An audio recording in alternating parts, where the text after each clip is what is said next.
Bem-vindo de volta ao nosso estudo do Apocalipse, aqui no canal O Outro Rodrigo Silva. Vamos continuar o nosso estudo do livro do Apocalipse? Hoje a gente vai para Pérgamo e vamos entender por que essa cidade era chamada nada mais nada menos que Trono de Satanás. Exato. E o mais incrível é ver como a igreja sobreviveu ali, se manteve fiel mesmo debaixo de pressão, mas também como ela enfrentou essa tentação perigosa de fazer vista grossa para algumas coisas, sabe? O tal do compromisso. E claro, no final, a gente vai descobrir as promessas maravilhosas que Cristo fez para quem vence. É uma análise que, olha, vale muito a pena acompanhar. Olha, a mensagem para Pérgamo já começa jogando a gente no meio de um desafio assim gigantesco. Como é que uma comunidade de fé não só sobrevive, mas floresce, sabe? Bem no coração de um ambiente que é, assim, a pura definição de hostilidade. Pois é essa grande tensão que a gente vai tentar desvendar aqui. A pergunta que essa carta deixa no ar pra gente é: será que a fé consegue se manter pura, intacta, num lugar dominado por ideias e poderes que querem literalmente sufocar ela? Para a gente conseguir entender a igreja, primeiro a gente precisa entender a cidade. E Pérgamo, olha, com certeza não era um lugar qualquer. Era o verdadeiro coração do poder e em várias frentes diferentes. Exatamente. Na parte política, era a capital administrativa da província romana da Ásia. Ou seja, o poder, as decisões, a autoridade de Roma para toda aquela região, tudo saía de lá. E esse poder não era só político, não. Na religião, a cidade era um centro pagão enorme. Tinha o altar de Zeus, com mais de 12 metros de altura, que parecia um trono mesmo, lá na encosta da colina. E também o famoso santuário de Esculápio, o deus serpente da cura, que, nossa, atraía a gente do império inteiro. E aqui a gente chega no ponto-chave da história. Pérgamo foi a primeira cidade da Ásia a construir um templo dedicado à adoração do imperador. Isso tinha uma consequência fatal. Uma vez por ano, era obrigatório queimar incenso e declarar César é Senhor. Se você se recusasse, era traição, punida com a morte. Então, quando a carta fala que Pérgamo é o lugar onde Satanás tem o seu trono, não é só uma força de expressão, sabe? É uma descrição bem precisa daquela concentração de poder político, de religião pagã e principalmente do culto ao imperador que exigia uma lealdade que os cristãos só podiam dar a uma pessoa, a Cristo. Mas o incrível é que mesmo nesse clima sufocante, a igreja de Pérgamo tinha uma força impressionante. É bem interessante que Cristo começa a carta elogiando justamente essa resistência e a fidelidade deles. Ele reconhece o perigo que eles corriam. É como se dissesse: eu sei onde vocês moram, sei o que passam. E mesmo ali no centro do poder de Satanás, eles se apegavam ao nome de Cristo e não negavam a fé. Isso é um baita elogio. E essa fidelidade toda teve um rosto, teve um nome: Antipas. A carta chama ele de minha fiel testemunha. Tudo indica que ele foi martirizado por se recusar a adorar o imperador, pagando o preço mais alto pela sua lealdade a Jesus.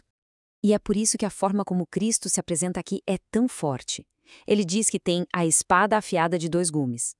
O governador romano tinha o que eles chamavam de direito da espada, ou seja, o poder de matar.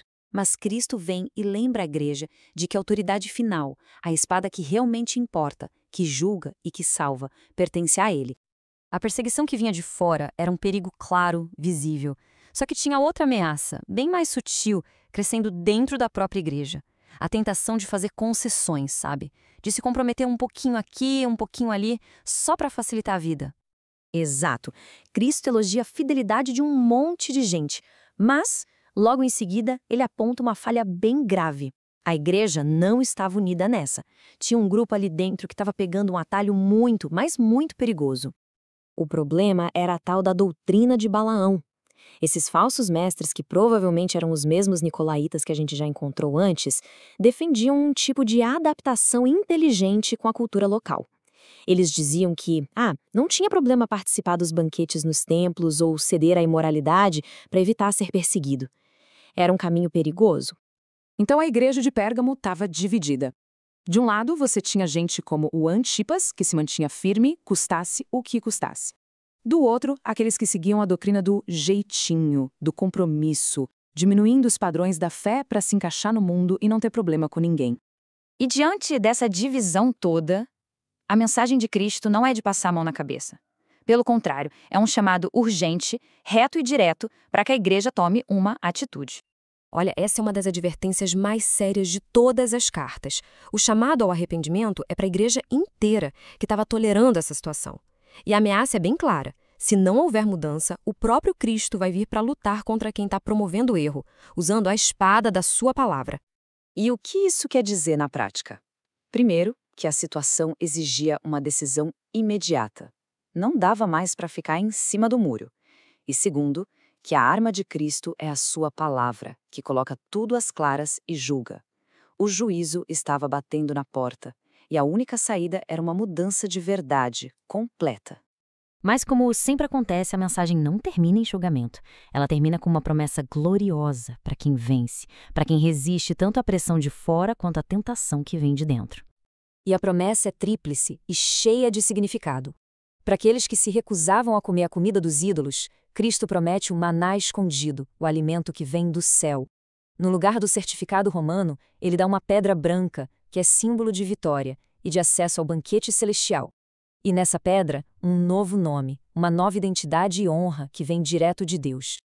E a sacada aqui é genial. Isso mostra que a recompensa final não é só escapar do juízo, mas entrar numa relação nova, íntima, pessoal com Deus. Uma identidade tão única que só quem recebe conhece de verdade o seu significado.